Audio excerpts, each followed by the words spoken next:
भी भौतिक इंद्रिय तृप्ति करने की जो लालसा है वो जागृत हो जाता है, और इंद्रिय तृप्ति के कारण वो जन्मेंद्र का वेग से ग्रसित होकर के संपूर्ण अपना वैराग्य आश्रम को नष्ट भ्रष्ट कर लेता है। इसलिए भालो ना खाइए और भालो ना पड़ी ना कि वो अच्छा अच्छा वस्त्र पहनेगा, हाँ, जैसे कि कीमती कीमती कपड़े हैं, प्रसाधन सामग्री है, शरीर को सौंदर्य बनाने के लिए जो कुछ भी अंगराग आदि है या इतर है, आदि आदि जो भी पदार्थ जो अनावश्यक रूप में मनुष्य उसको ग्रहण करता है अपनी तथा कथित भौतिक सौंदर्य के प्रदर्शन करने के लिए, उस समस्त वस्तुओं को वो धारण नहीं करेगा। भालो ना खाइए और भालो ना करिए। अमानी न मानो हैया कृष्ण नाम सदा लदे, ब्रज राधा कृष्ण सेवा मानसे करीबे। और अमानी हो करके, मान की आशा न करके, कृष्ण नाम सदा, यहाँ भी देखिए सदा शब्द लगा है, कृष्ण नाम सदा ही लेना है। पहला माला तो करना ही है जैसे प्रभुपाद जी की आदत है, लेकिन हर एक साधक भक्त को निरंतर प्रयास करना चाहिए कि वो निरंतर भगवान का नाम करे। कृष्ण नाम सदा लिए, प्रत्येक समय भगवान के नाम, रूप, गुण, लीला या चरित्र में एक साधक भक्त नियोजित होकर के रहता है। और जो जागृत अवस्था में सेवा कर नहीं पा रहा है मान किसी कारण से, जैसे कि यहाँ पे महाप्रभु मानसिक सेवा की भी रहस्य को बताएं। ब्रजे राधा कृष्ण सेवा मानस करिए, ब्रज में राधा कृष्ण की सेवा मानस में करेगा वो। सुना पति सुना करो रीग सहिष्णुना, अमानी न मान देना कीर्तन सुना है। तो जैसा वो अत्यंत अपने आप को नीच विचार करेगा, और तरु की जैसा वो सहिष्णु होगा। तरु अर्थात बड़ा व्यक्ति जो होता है, तृण जो होता है चाहे कोई कुचल ले, उसके पर चल ले, कोई विरोध नहीं करता है।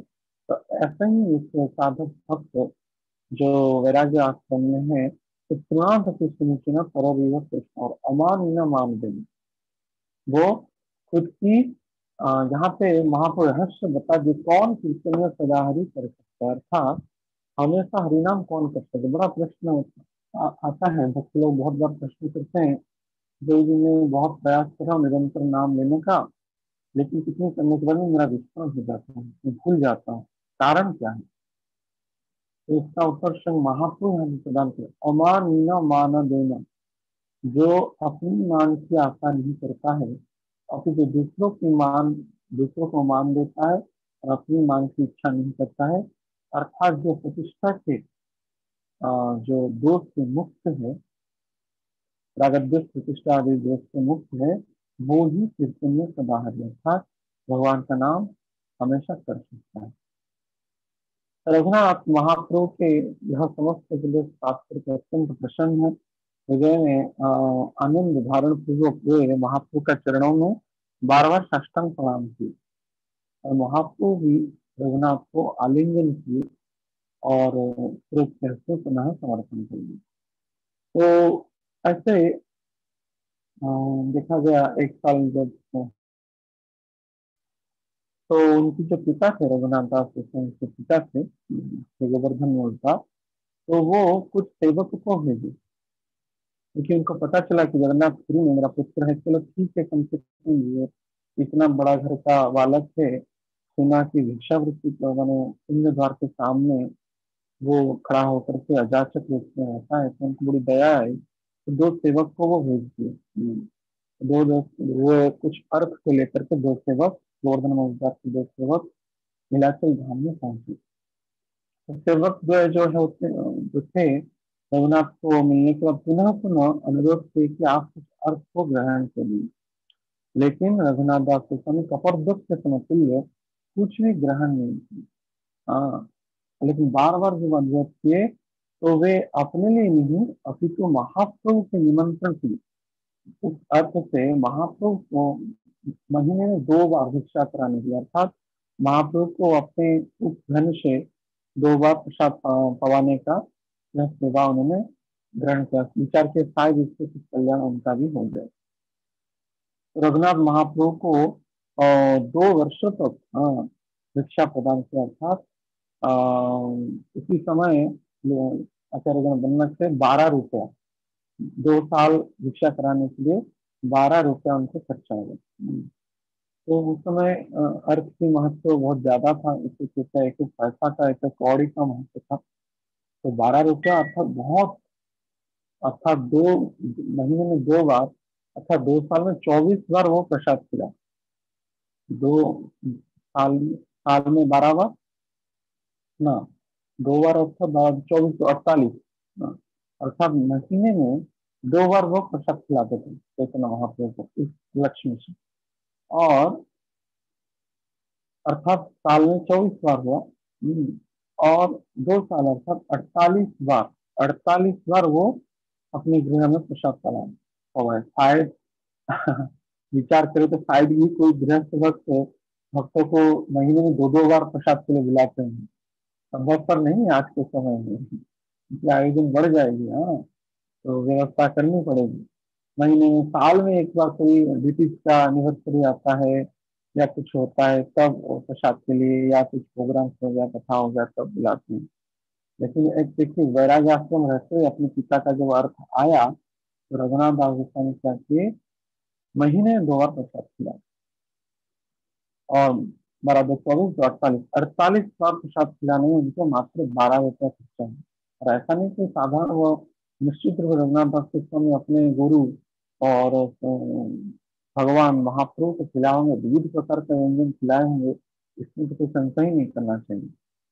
तो महाप्रभु को इस प्रकार से भिक्षा दी। और कुछ समय के बाद उनकी विचार आया, शायद महाप्रभु इससे प्रसन्न नहीं है, इसलिए वो उसको भी बंद कर दी। तो 2 महीना जब चला गया, 2 साल के बाद, तो 2 महीना चला गया, तो एक दिन चैतन्य महाप्रभु स्वरूप दामोदर को प्रश्न करते हैं कि रघुनाथ अभी मुझे क्यों प्रसाद नहीं खिला रहा है 2 महीने से? हर एक तो उसका तरफ से प्रसाद होता था।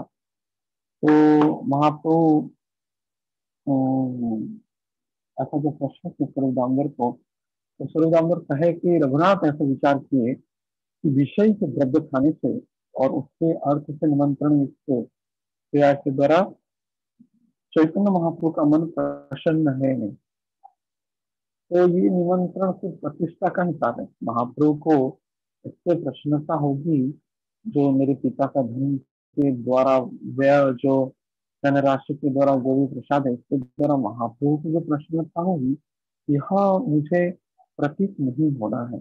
2 साल में प्रसाद खिलाया, लेकिन मुझे ऐसा कुछ प्रतीत नहीं हुआ जिसके कारण कि महाप्रभु उससे प्रसन्न हो गए। तो महाप्रभु स्वरूप के मुखारविंद से रघुनाथ के सेवन में चित्त वृत्ति को श्रवण करने के बाद अत्यंत संतुष्ट हुए, और संतुष्ट होकर के कहे, विषय न खाइले मलिन হয় मन, मलिन मन হইলে नहे कृष्ण स्मरण। विषय अन्न खाइले मलिन হয় मन। विषय व्यक्ति अर्थात जो विषय भोग कर रहा है, उस धन का उपार्जन ना कि साधु सेवा के लिए वो करता है। जो विषय व्यक्ति होता है, अपने धन की उपार्जन करता है अपने इंद्रिय के तृप्ति के लिए, अपने स्त्री पुत्र आदियों के संभाषण के लिए, उनकी व्यवस्थाओं के लिए। केमने अद्भुत जैसा कि शपाव कन्या दारा पुत्र केमने संपादी। कन्या को, दारा अर्थात स्त्री को, पुत्र को आदि का संपादन कैसे होगा, इसके लिए ही विषय व्यक्तिमानों को कंपनी में सर्विस कर रहा है। वो भक्त भी क्यों ना हो, तो जब वो ऑफिस जाता है और ऑफिस से जब सैलरी पाता है, तो मेन ध्येय उसका रहता है कि मैं अपने पुत्र के लिए, हाँ मेरा पुत्र अभी कॉलेज पढ़ने वाला है, इसके लिए इतनी लक्ष्मी आवश्यकता है, मेरी बेटी की शादी होने वाली है, इसके लिए इतने पैसा की आवश्यकता है, महीने में मेरा खर्चा 10,000 15,000 या 20,000 रुपया है खाने के लिए, मेरे खाने के लिए, मेरे परिवार के लिए।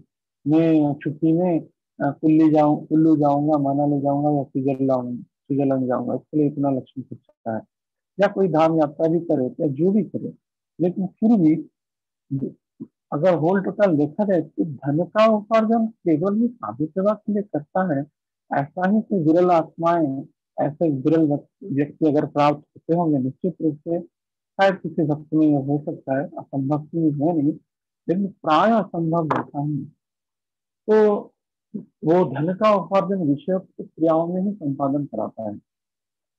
तो ऐसे विषयों के द्वारा किसी भी कारण से, हाँ, और वो भी रघुनाथ को अर्थ भेजे अपने दो सेवक के द्वारा, गोवर्धन मधुदार, क्योंकि वो उनके पुत्र थे, ना कि वो साधु बन गए सन्यासी हो गए, इसके लिए नहीं भेजे, क्योंकि रक्त का संबंध था, पुत्र थे, तो इसलिए स्वतः ही रक्त संबंध से जो दयाचित भावना आई, इसी कारण से वो उसका अर्थ को उसके लिए प्रयोग करने का विचार किया। तो महाप्रभु रघुनाथ दास गोस्वामी के भाव को अनुमोदन करते हैं और कहते हैं, विषय और न खाइले मलिन है मन। तो जो विषय का अन्न खाएगा उससे क्या होता है, मन मलिन हो जाता है। इसलिए साधव भक्त को ये ध्यान देना चाहिए, ज्यादा विषय अन्न नहीं खाना चाहिए।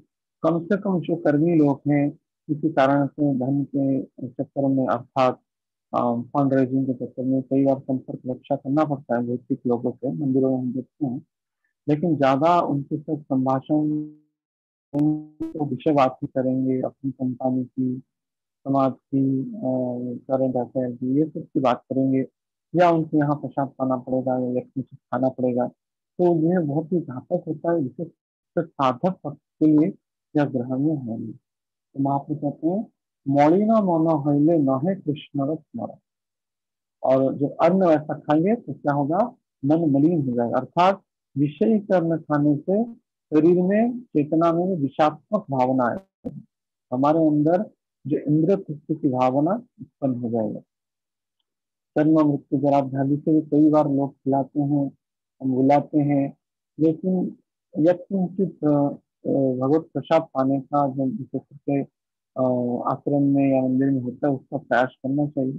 कर्मियों के यहाँ खाना जो विषय होते हैं, जिनका धन विषय के लिए उपार्जन होता है, वो कृष्ण स्मरण के लिए, कृष्ण वंदन के लिए, कृष्ण भक्ति के लिए बाधा उत्पन्न करता है। ऐसे गृहस्थ लोग भी जो है, समय के अनुसार अपने परिवार में संबंध होता है, विवाह उत्सव आदि होता है, व्रत उपनयन आदि होता है, इसमें भी वे एक दूसरे के रिलेटिव के यहाँ खा लेते हैं, लेकिन वो निश्चित रूप से वो मन को मलिन कर देगा। और क्योंकि वो भगवान को भोग लगाने के लिए वो अन्न का उपार्जन नहीं किया गया है, शरीर को संभाषण करने के लिए, उदर की तृप्ति के लिए, या विषय क्रियाओं को भोग करने के लिए वो धन का उपार्जन किया गया है। इसके कारण वो धन कभी भी कृष्ण भजन के काम में नहीं आएगा, और उसका अन्न, उसी अन्न की जो चेतना है, कभी कृष्ण भजन के लिए क्रिया में नहीं कार्य आएगी। इसलिए सबको सावधान होना चाहिए। और महाप्रभु तदोपरांत कहते हैं कि विषय अन्न है राजस्व निमंत्रण, दाता भुक्ता दुहारा मलिन है। यहाँ पर और एक बात कहते हैं, विषय का जो अर्ण होता है, राजस्व राजस्व राजस्व राजस्विक क्रिया से या तामसिक क्रिया से संतुलन में होता है।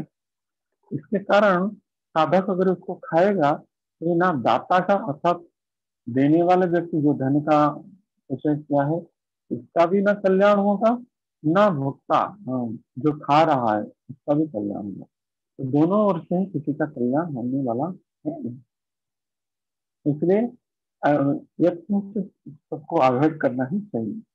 तो रघुनाथ दास गोस्वामी इस प्रकार से भिक्षा के परम मुक्ति सिंहद्वार में खड़े होते थे। कुछ दिन के बाद उनको यह भी अच्छा नहीं लगा कि ये वेश्यावृत्ति जैसा ही सिंहद्वार के समय भिक्षा करना था वेश्या जैसे। क्यों? क्योंकि अजाचित रूप में रहने के, मानो आप खड़े हैं, किसी को कुछ बोल, कोई कहता है मैं तो किसी को कुछ मांगता नहीं, मैं तो किसी को मांगता नहीं, चाहे कोई खाए ना खाए, क्या करे ना करे, मैं तो किसी को कुछ कहता नहीं, मांगता नहीं। लेकिन जब तक गुणातीत में व्यक्ति पहुंचता नहीं है, तब तक तो उसके मन में विचार आता है, अरे वो ऐसा है, वो ऐसा है, मन में तो विचार आता है। उदाहरण स्वरूप पिंगला वेश्या का वर्णन है भागवतम में। तो विचार करते, रात्रि जब हो गया कोई इसका ग्राहक नहीं आया, देहजीवी जो है, शरीर के द्वारा जीविका का निर्वाह करती है, इंद्र को क्रियाओं का सुख दे करके जो विषयी पुरुषों को, तो वो विचार कर रही थी पिंगला, अरे आज तो मैं सजदे छुप के बैठी हूँ, कोई आया नहीं। थोड़ी सी ही चरण की, किसी की चलने की आवाज आती तो दौड़ करके जाती, कोई ग्राहक आ गया क्या। तो या रास्ते में कोई जाता है, शायद ये क्या मेरे पास आ रहा है, या ये आएगा, नहीं वो आएगा, ऐसा ऐसे विचार करती थी। अनेक मनों में विचार है। तो इसको वेश्यावृत्ति का, वेश्या जैसे ग्राहक को प्रतीक्षा करती रहती है, वैसे ही साधक चाहे अजाचित रूप में किसी को मांग नहीं रहा है, लेकिन कुछ मिलेगा इसी उद्देश्य तो खड़ा हुआ है। मानो कोई कहेगा मैं कुछ नहीं मांग रहा हूँ, लेकिन खड़ा तो इसलिए कि कुछ मुझे मिल जाए। तो सिंह द्वार के समय समक्ष में खड़ा होता हूँ, शायद कोई भगवान का दर्शन करके प्रसाद लेकर के घर, उसके हाथ में प्रसाद दे, अरे मुझे देगा शायद, मुझे देगा, मुझे देगा, ऐसा मन में विचार आ सकता है। प्रामाणिक बात है, आपको भूख लग रहा है, हाँ, मानो आपके सामने ही कोई चला जाए और कुछ प्रसाद लेकर के आपको कुछ न मिले तो कैसी चेतना आएगी। तो ऐसी स्थिति है, तो क्या वो मुझे देगा, तो अगर नहीं देगा तो दुख हो जाता है, देगा तो प्रसन्नता आ जाती है। तो देगा नहीं, नहीं देगा, इस संदर्भ में विचार करते करते ये देगा, वो नहीं देगा, वो नहीं देगा, ये देगा, ऐसा विचार आता है। तो इस सबको मानो रघुनाथ दास स्वामी यहाँ पे कह रहे हैं, शंखद्वार के समक्ष अजाचित रूप में वृत्ति करे, उसको वेश्यावृत्ति के समतुल्य ही वो वर्णना करते हैं। इसलिए उस रात्रि समय में जो शंखद्वार के समक्ष वो खड़ा होकर के जो अजाचित रूप से खड़े रहते हैं थे प्रसाद के लिए, उसका भी उन्होंने त्याग कर दिया, उसका ही उन्होंने त्याग कर दिया। तदुपरांत विचार के मध्याह्न समय में जो छत्र भोग होता है, तो उसमें भंडारा दिया जाता है। या एक किंचित जो भक्त वैष्णव होते हैं वो प्रसाद के लिए खाते हैं आनंद बाजार में, तो छत्र भोग के समय तो उसका माधुकरी करके नहीं दी। तो माधुकरी भिक्षा अर्थात जो भी माधुकरी जो नियम शास्त्र में प्रदान किया गया माधुकरी को, उसको निर्वाह करके मैं जी सकता हूँ। तो वैसा छत्र भोग को उन्होंने ग्रहण किया या उस समय वो माधुकरी की। रघुनाथ जी का यह भाव को देखकर के महाप्रभु अत्यंत प्रसन्न, उनके वैराग्य भाव और भजन के अनुराग को देखकर के परम संतुष्ट हुए। तो विचार कर सकता है क्या ऐसा कोई कर सकता है। तो उस समय में श्री शंकरानंद सरस्वती नामक एक वैष्णव वृंदावन धाम से गिरिराज जी की शीला और भगवान का गुंजा माल, जो गुंजा जो बीज होता है उससे निर्मित जो भगवान का कृष्ण का जो माला बनाया गया है, वो महाप्रभु को ला करके उन्होंने गिफ्ट दिया, अर्थात उपहार के स्वरूप में दिया। तो महाप्रभु उन गिरिराज जी को माने कृष्ण का स्वरूप विचार किए, और गुंजा माला को राधा रानी का स्वरूप अर्थात गांधर्विका गिरिधारी, वो गांधर्विका गिरिधारी और गांधर्व इतनी जो माला है, तो गांधर्वी अर्थात श्रीमती राधा रानी के स्वरूप में उन्होंने विचार किया। और बड़ी प्रेम से महाप्रभु ने शंकरानंद सरस्वती के प्रदत्त उस गिरिराज शीला और गुंजा माला को उन्होंने 3 वर्षों तक अपने हाथ से भाव में सेवा किया। चंदन सत्य के भाव में वो पुकारते थे, उनकी चरण, उनकी हस्त से उनका जलाभिषेक करते थे, उनको भोग लगाते थे, उनको माला फूल चंदन आदि तुलसी आदि लगाना करते थे उन गिरिराज जी को। तो वैराग्य जो शिरोमणि शिला रघुनाथ दास गोस्वामी को कालांतर में महाप्रभु विचार के यह ही वास्तविक गिरिराज जी का गुंजामाला का परम योग्य व्यक्ति है। तो उन्होंने चैतन्य महाप्रभु क्या के रघुनाथ दास गोस्वामी को उन गिरिराज जी को और गुंजामाला को प्रदान किया। तो ऐसे महाप्रभु के डायरेक्ट स्वरूप जो विग्रह अर्थात गिरिराज जी है और गुंजामाला है, इसको श्रील रघुनाथ दास गोस्वामी प्राप्त किया। मानो जैसे पिता पुत्र का मानो संबंध हो, गुरु शिष्य का संबंध हो, रघुनाथ दास गोस्वामी ऐसे सौभाग्यशाली थे। शेख गोस्वामी ने सबसे ज्यादा समय महाप्रभु का संग प्राप्त किया श्रील रघुनाथ दास गोस्वामी, क्योंकि निरंतर 8 वर्षों तक उन्होंने चैतन्य महाप्रभु के साथ वास किया। तो उनकी वैराग्य वृत्ति की भी वर्णना बड़ा अद्भुत रूप से वर्णना किया गया है कि 7:30 प्रहर जाय कीर्तन स्मरणे अबे चारी दंडाहार निद्रा कौन दीने। तो चैतन्य महाप्रभु के यह निजी पार्षद मानो रघुनाथ दास गोस्वामी के अन्यतम 7.5 प्रहर हरिनाम कीर्तन में स्मरण में भगवान की नाम रूप गुण लीला चरित्र के वंदन स्मरण ही रहते थे। और सभी चारी दंड 4 दंड तक की आहार निद्रा आदि क्रियाओं में करते थे, बहुत ही कम समय। और ऐसा भी कभी पर होता भी नहीं था। इसका अर्थ यह भी नहीं समझना चाहिए कि 4 दंड को छोड़ करके बाकी समय हरिनाम करते थे।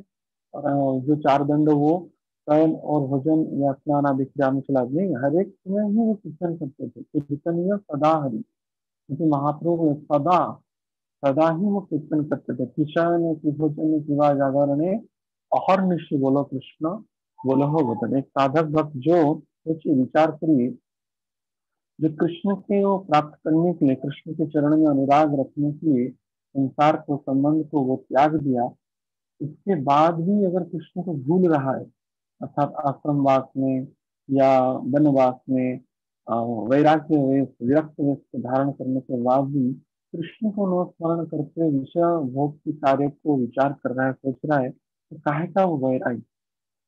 तो निश्चित रूप से यह तो कीर्तनीय सदा एक क्षण के लिए भी कृष्ण को विस्मरण करना एक साधक भक्त के लिए निंदनीय होता है, जैसे महाप्रभु यहाँ पे कह रहे हैं। तो उन रघुनाथ दास गोस्वामी की जो वैराग्य है अत्यंत चरम सीमा को मानव प्राप्त कर रही थी।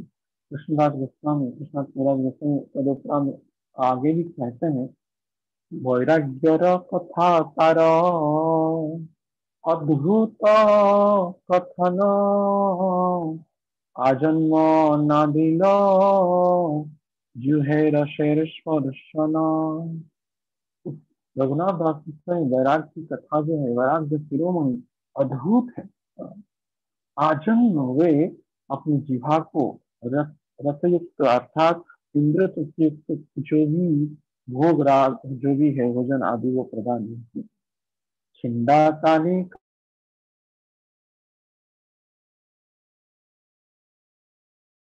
कांथा विना करे सावधाने प्रभुर कैला आज्ञार पालन।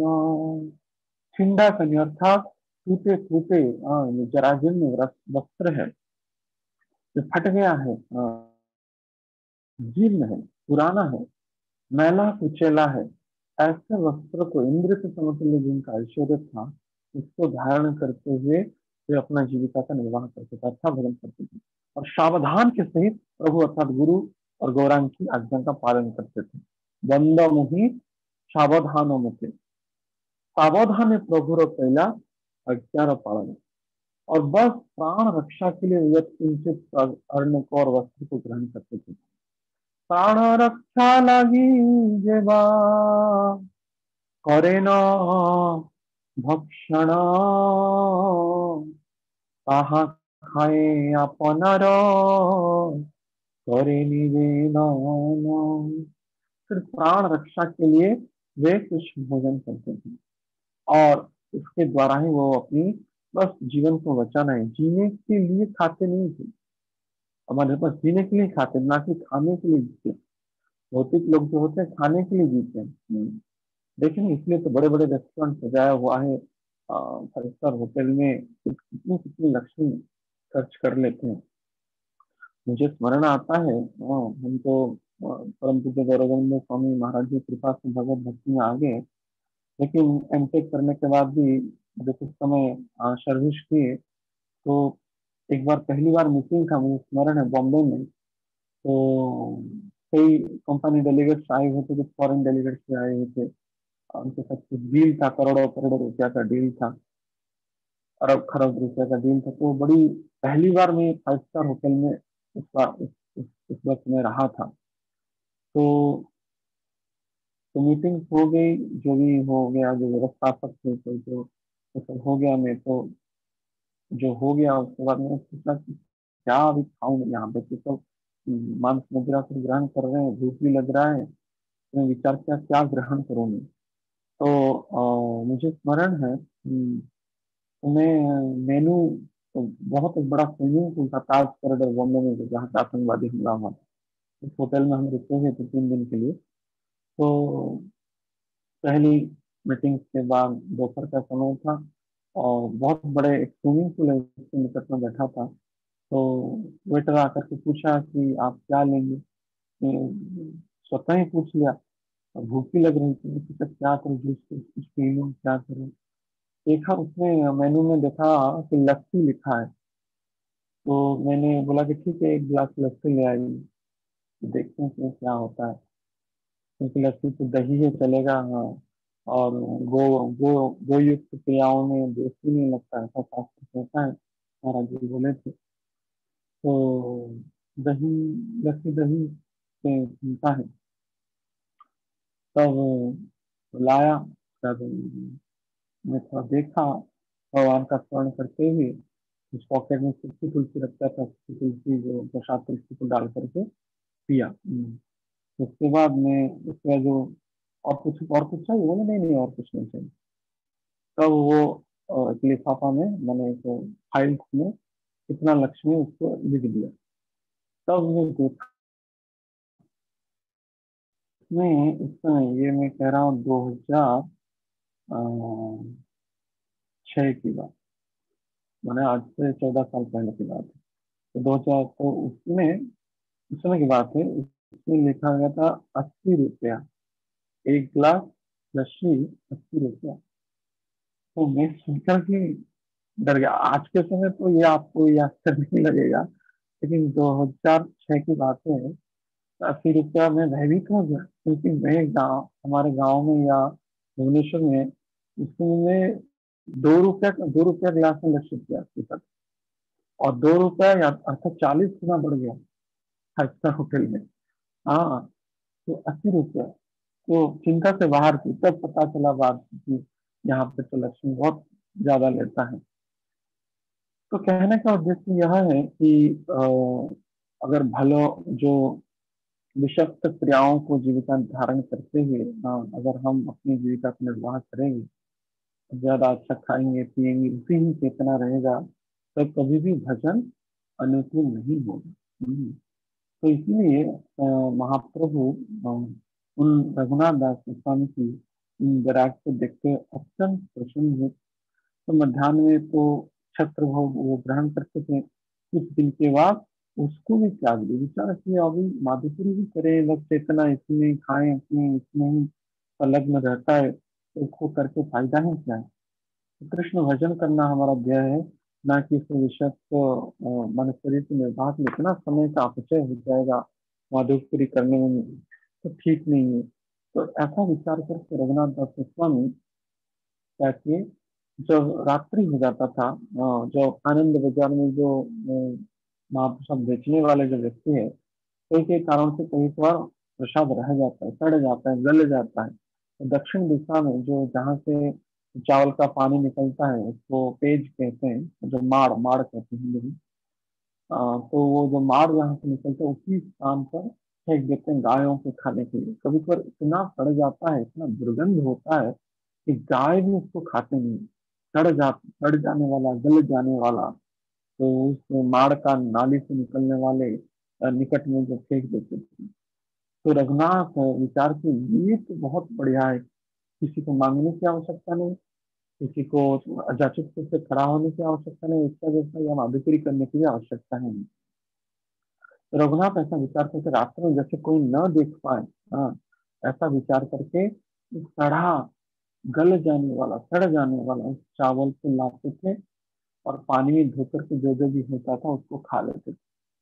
तो ऐसे जब क्रिया करने लगे, एक दिन क्या हुआ, पूर्व जो दामोदर है, गोस्वामी है, उन्होंने इसको देख लिया। तो स्वरूप दामोदर बोले कि ऐच्छो अमृत खाओ नीति नीति और आमा सबाई नहीं दियो कि तुम्हार प्रकृति। अरे रघुनाथ, तुम ऐसा अमृत को आस्वादन कर रहे हो प्रत्येक दिन, और छुप छुप के अकेला ही खा रहे हो, हम सबको नहीं दे रहे हो। आमा सबाई नहीं दियो कि तुम्हार हमको यह नहीं नहीं किया। मना करने के बाद भी रघुनाथ दास गोस्वामी स्वरूप दामोदर भी इसको ग्रहण किए। तो कुछ समय के बाद, कुछ दिन की महाप्रभु श्रवण की इस सबको क्रिया को, तो महाप्रभु सेवक गोविंद के मुख से जब सुने ये समस्त बात को, कि रघुनाथ दास गोस्वामी न सिंह द्वार के समक्ष खड़े होते हैं, न छत्रभोग का माधुकरी करते हैं, अभी तो सड़ा गला हुआ अन्न को वो धो करके खा लेते हैं। तो महाप्रभु इस समस्त बात को सुन करके बहुत ही प्रसन्न हुए। एक दिन अज्ञात सूत्र में पीछे से आकर के जब रघुनाथ उसको ग्रहण कर रहे थे, बोले कि खासा वस्तु खाओ सबे मोरे ना देहो सुनो, कुछ खास वस्तु खा रहे हो छिपा करके तुम और सूरजदान।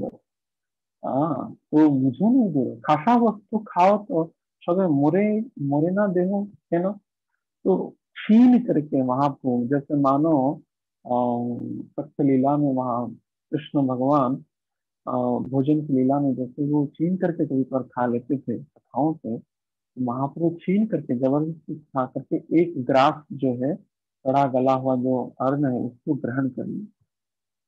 और महाप्रभु और द्वितीय बार जो हाथ ले रहे थे स्वरूप दामोदर, और महाप्रभु के हाथ को पकड़ लिए और कहे कि हे महाप्रभु, ये आपके अनुकूल है नहीं, ये आपके अनुकूल है नहीं।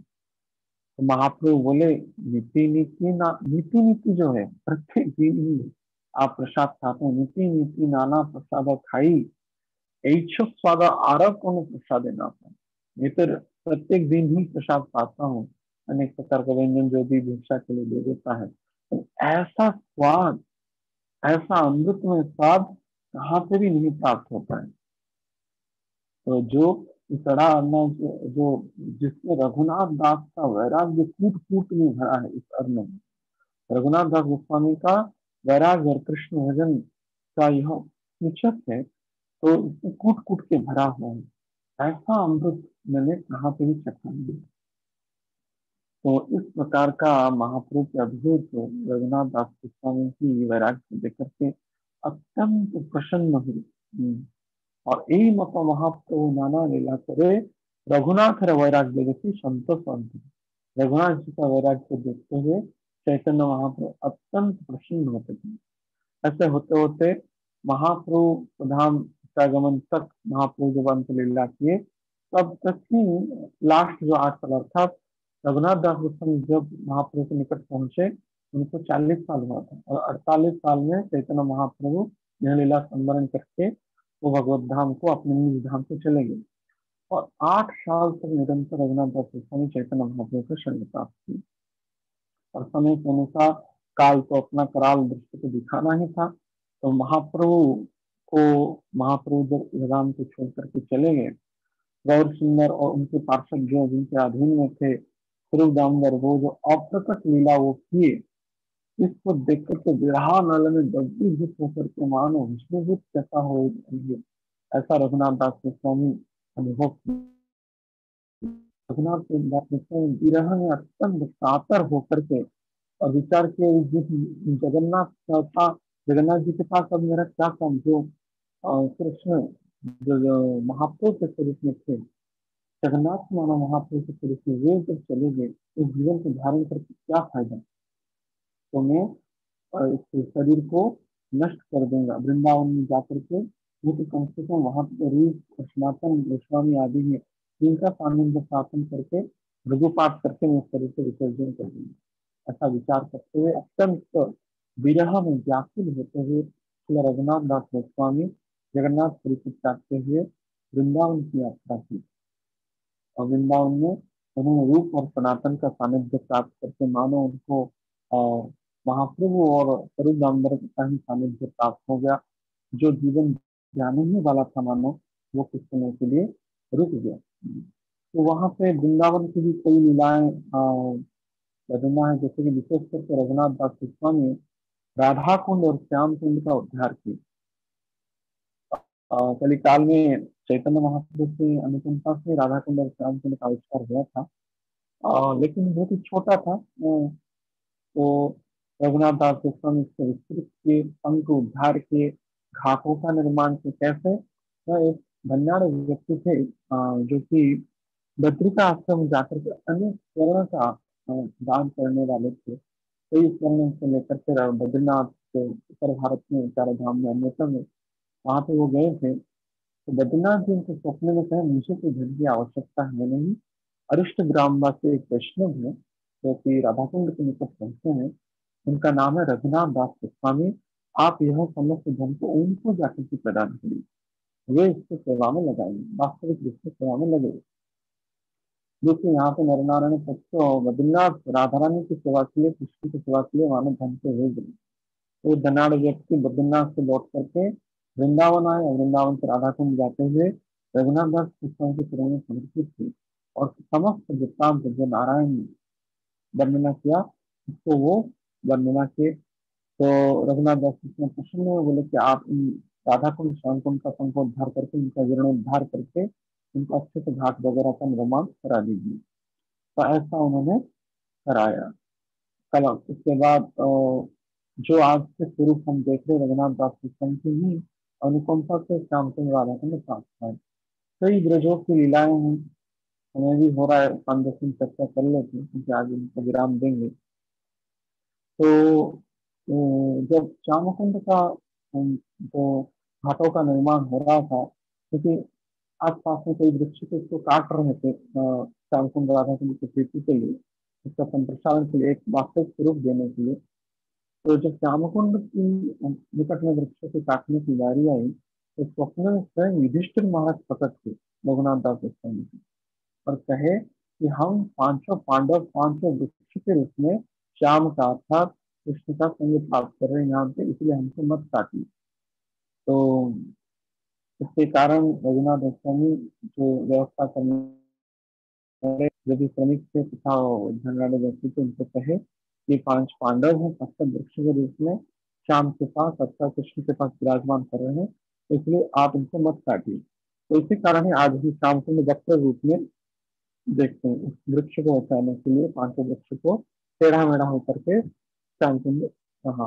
बाकी भगवान श्याम तो टेढ़े ही त्रिभंग ललित रूप है, वो तो टेढ़े रहेंगे चाहे किसी भी माध्यम से ही क्यों ना हो।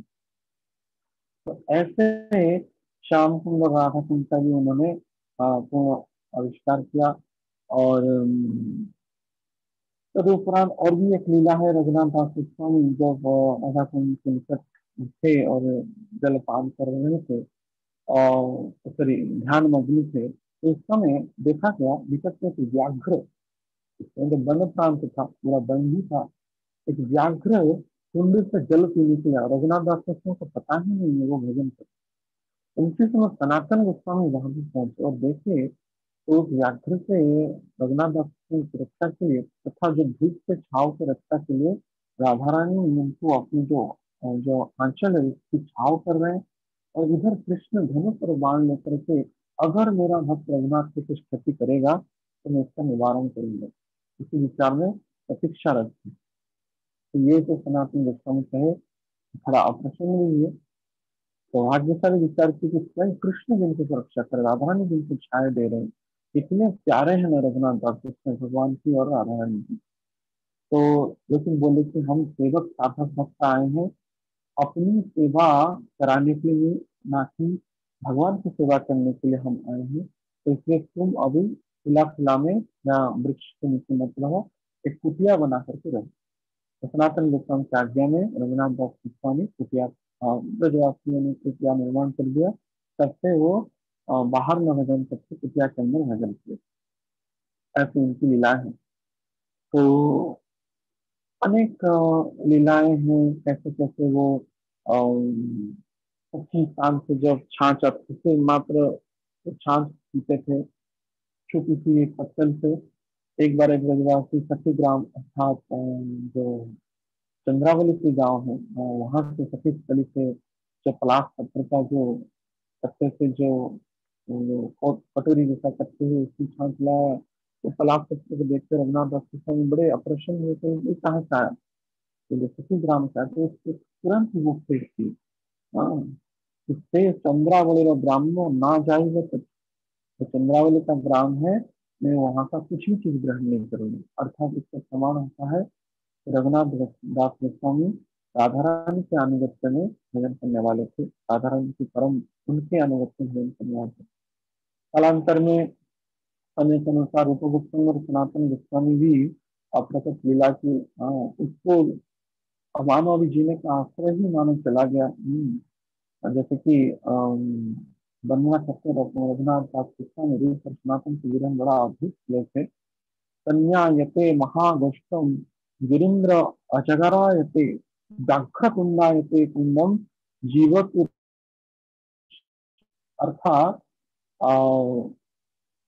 रघुनाथ दास गोस्वामी वर्णना करते हैं कि यह जो राधा कुंड और श्याम कुंड है या गिरिराज जी है, अभी मेरे जीवन में जो स्वरूप जो श्री रूप गोस्वामी जो विच्छेद हो गए, इसका हेतु मुझे लग रहा है कि ये जगत पूरा शून्य हो गया है। तो गोवर्धन जो गिरिराज जी हैं रूप गोस्वामी के वियोग में मुझे अजगर के समतुल्य प्रतीत हो रहा है। माने स्वयं गोवर्धन जी साक्षात कृष्ण के ही स्वरूप है, अभिन्न कृष्ण है। लेकिन यहाँ पे भक्त का जो भाव है वह गुरु अर्थात शुद्ध भक्त के अभाव में स्वयं गिरिराज जी को भी वो अजगर से तुलना उपमा दे दी, ऐसा प्रतीत हो रहा है। गिरिंद्र अजगरायते अर्थात गिरिराज मुझे अजगर के समतुल्य प्रतीत हो रहा है।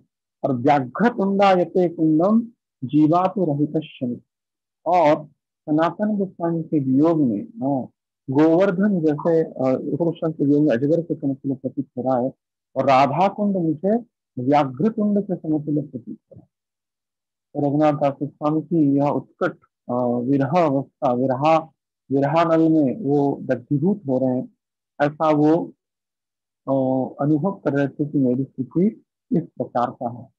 रूप गोस्वामी और सनातन गोस्वामी जब प्रकट लीला के साथ थे, उनकी जीने का मानो आश्रय ही छिन्न हो गया, नष्ट हो गया।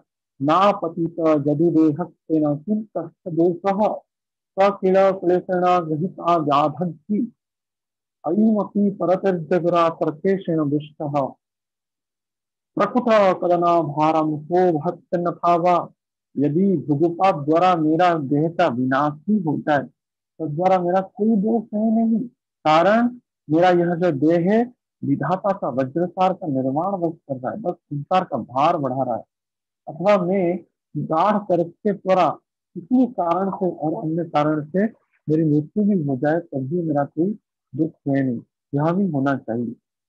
इस प्रकार का भाव का वर्णना कर रहे थे रूपो गोस्वामी सनातन गोस्वामी के विरहानल में दग्धीभूत होकर के रघुनाथ दास गोस्वामी।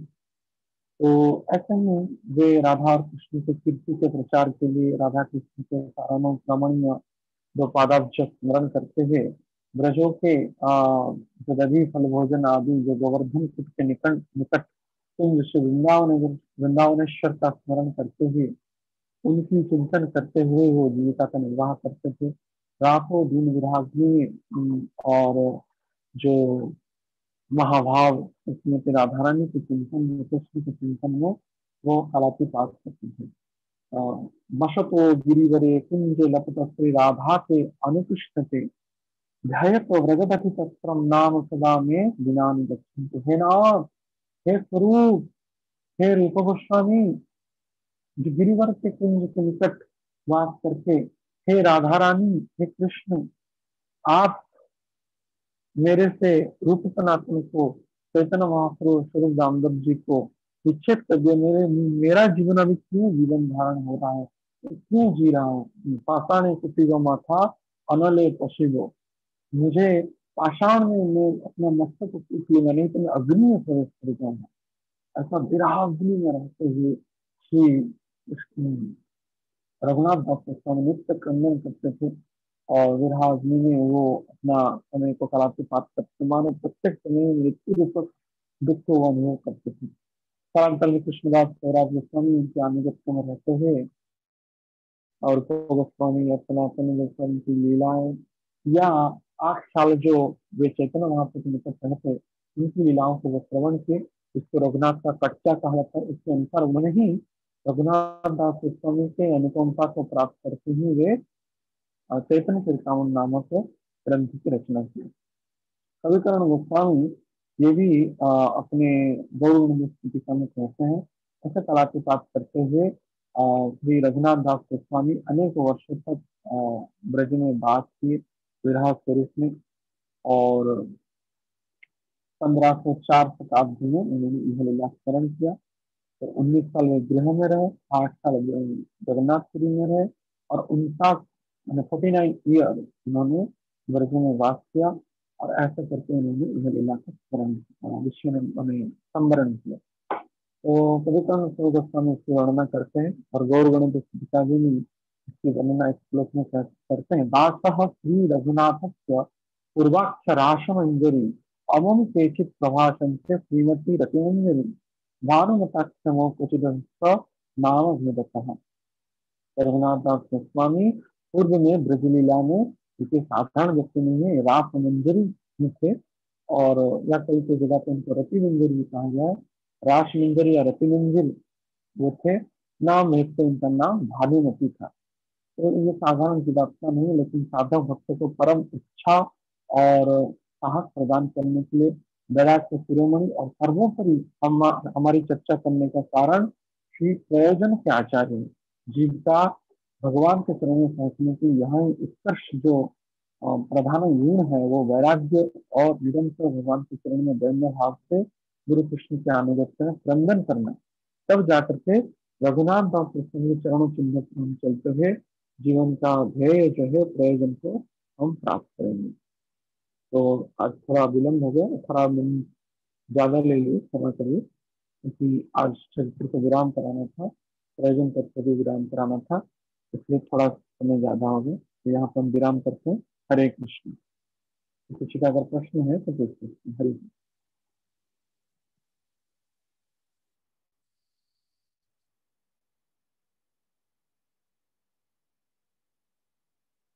हरे कृष्ण।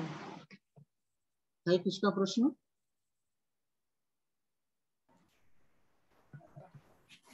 हरे कृष्ण प्रभु जी, मैम कल प्रभु जी बात हो रही थी ऐश्वर्य का, ऐश्वर्य भी वैराग्य है ऐसा आपने कहा था। तो वो मैंने उस समय तो हाँ हाँ कह दिया, मगर उसका मुझे क्लियर नहीं हुआ कि ऐश्वर्य कैसे वैराग्य हो सकता है। नहीं, किस संदर्भ में कहा था?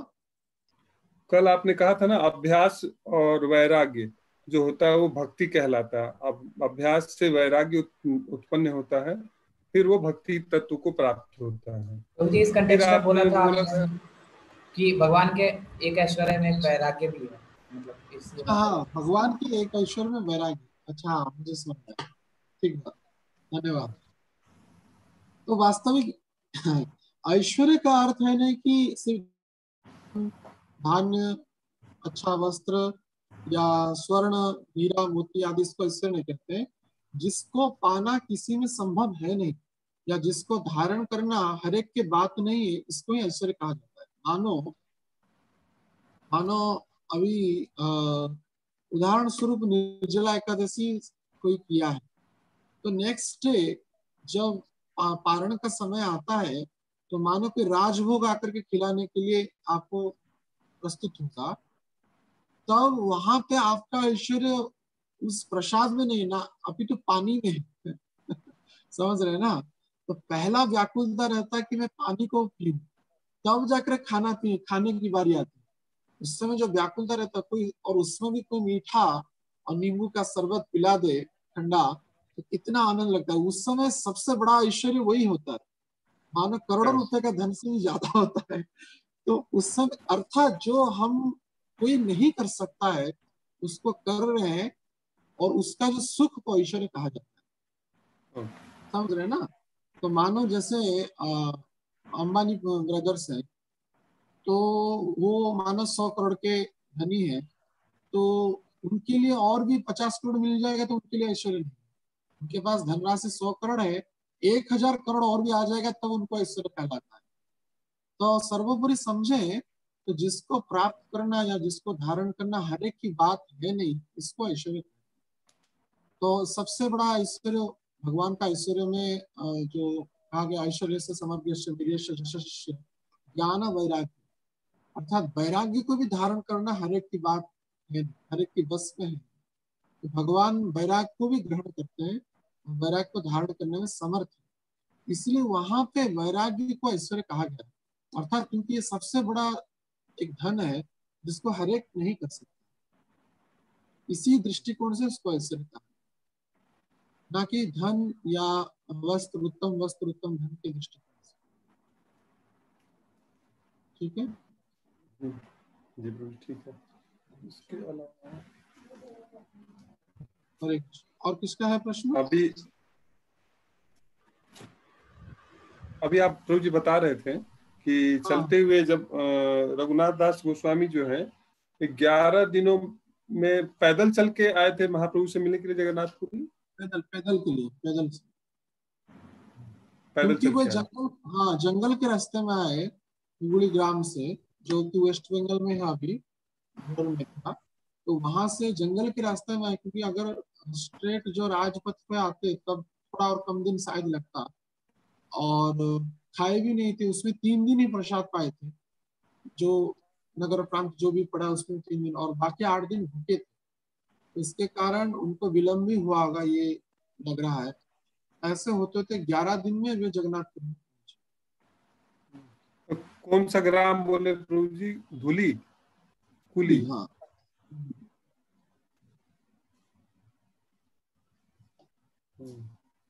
तो वहां से वो चले थे, भागे थे वो रघुनाथ दास गोस्वामी। इसलिए उनको कई, जो आज के समय हुगली जिला का नाम हुगली है, और उस समय उस ग्राम का नाम था सप्तग्राम, जहाँ पे रघुनाथ दास गोस्वामी का जन्म। सप्तग्राम अभी भी है वहां पे, श्रीपाठ कहते हैं, रघुनाथ दास गोस्वामी श्रीपाठ, हुगली ग्राम के हुगली जिले के ऊपर आज भी। हरे कृष्णा प्रभु जी, हाँ, धन्यवाद, प्रणाम प्रभु जी। हरे कृष्ण। प्रभु जी, जैसे कि आप बता रहे थे कि जो ये रघुनाथ दास गोस्वामी थे, इन्होंने लाइक ही showed high class of renunciation, इतना बड़ा रेनन्सिएशन ने किया, लाइक ईटिंग एंड एवरीथिंग। प्रभु जी, हमारे लिए इसके अंदर क्या लर्निंग है? मतलब वी आर हियरिंग और वी आर टेकिंग द, मतलब we are hearing the pass time, but हम अपने जीवन में इसमें क्या उतारें, कैसे हम इसको जो है सोच सकते हैं? मेरा मतलब ये जानना है। निश्चित रूप से देखिए, वैराग्य के शिरोमणि श्री रघुनाथ दास गोस्वामी है। हर एक उनके जैसा वैराग्य को प्राप्त नहीं कर सकता है, लेकिन कम से कम लोभ तो रखना चाहिए। निश्चित रूप से कपरदुख होना ही है। जब तक भोगात्मक क्रियाओं के सहित हम कृष्ण भजन करेंगे, तब कृष्ण वास्तविक रूप से प्राप्त नहीं होगा। यत्किंचित हमारा क्या होगा, अपराध युक्त नाम, ज्यादा से ज्यादा नामाभास स्थिति तक जा सकते हैं, लेकिन कृष्ण प्रेम को प्राप्त करने के लिए, कृष्ण प्रेम की प्राप्ति के लिए निश्चित रूप से उत्कट वैराग्य की आवश्यकता है, जो महाप्रभु इससे ही प्रसन्न होते हैं। और हमको हमेशा विचार करना चाहिए कि हम अगर 2 साल में से भजन कर रहे हैं, जप कर रहे हैं, या 8 साल से कर रहे हैं, तो 8 साल पहले मेरी जो इंद्रिय तृप्ति की जो भावना थी, आज भी क्या वो ऐसा ही है? अगर है, इसका अर्थ मेरे में कुछ भी परिवर्तन नहीं है। तो निश्चित रूप से हमारी पूर्व अवस्था जो है, विशेष करके भौतिक चीजों को भोग करने की, आहार निद्रा भय मैथुन जो क्रिया है, या उसको भी कोई पार कर गया, या पूजा प्रतिष्ठा की जो है, पहले तो इस 4 को ही पार करना इतना सहज नहीं।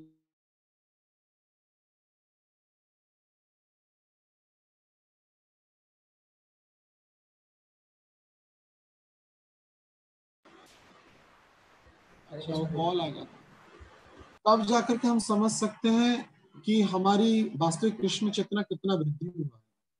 तो रघुनाथ दास गोस्वामी के चरित्र को श्रवण करने के उपरांत हम यह विचार कर सकते हैं कि हमारे अंदर भी ऐसे वैराग्य कब आएगा।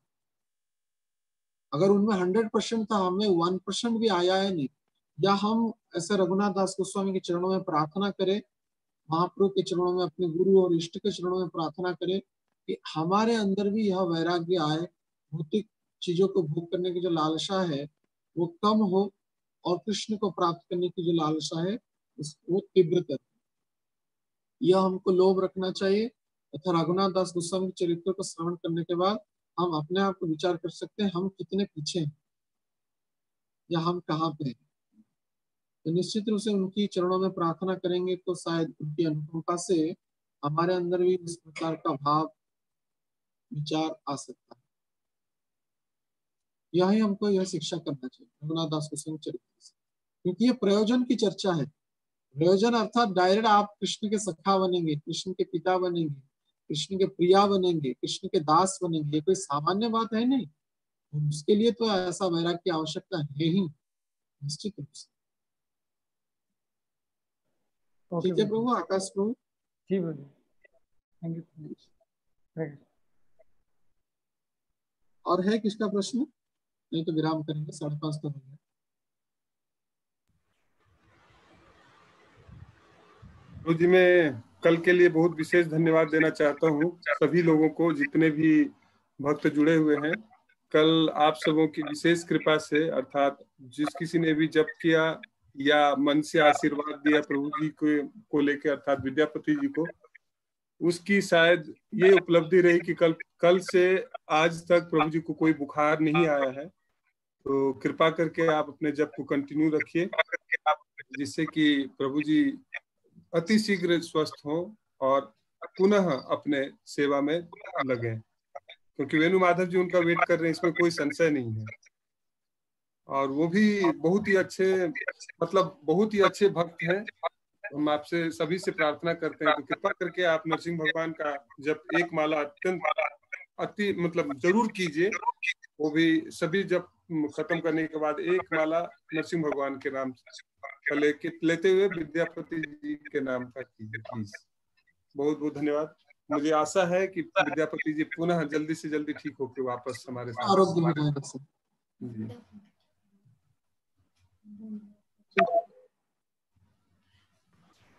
ठीक है, तो आज हम यहाँ पे विराम करते हैं। तो सभी भक्तों के चरणों पुनः धन्यवाद, प्रणाम।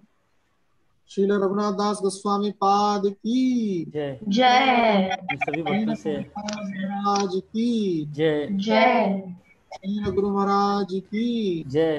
जय समवेत भक्त वृंद की जय। जय निताई गौर प्रेमानंदे हरि हरि हरि हरि बोल। बोल। मैं सभी भक्तों से निवेदन करूंगा